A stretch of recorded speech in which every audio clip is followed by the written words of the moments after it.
I would say preparation.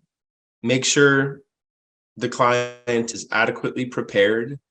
I make sure that there's a few key things that I make sure are said to every single person before they start the journey that I have found incredibly helpful. I mentioned the roller coaster metaphor earlier, which is you're going to get on this ride. There's going to be ups, there's going to be downs, there's going to be loops. None of that matters. Just remember, the only rule of roller coasters is don't try and get off in the middle of the ride. So there's a few little tidbits that I make sure that I say to every group of clients that are coming through. Plus, there's preparation with coaching before they get here. There's preparation physically with IVs and nutrition. So preparation, I think, is really important. I think for me,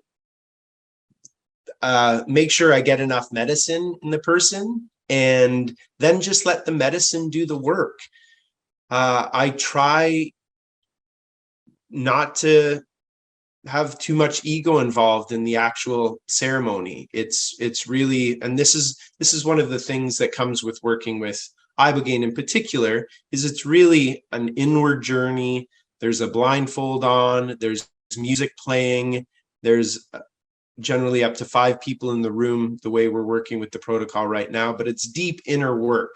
It doesn't require too much for me. So we try and,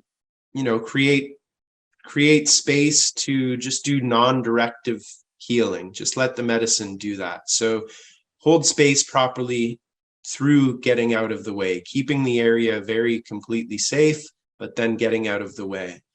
And then really being there for them in the follow-up. There might not be too much conversation that happens during the journey itself, but we do circles afterwards, and we really allow everybody to share what happened to them. If they're wondering or confused about any aspect of what happened to them, we'll do our best to smooth that over, which oftentimes is just, look, this is weird stuff. It's different for everybody, and you can't necessarily make sense of it all.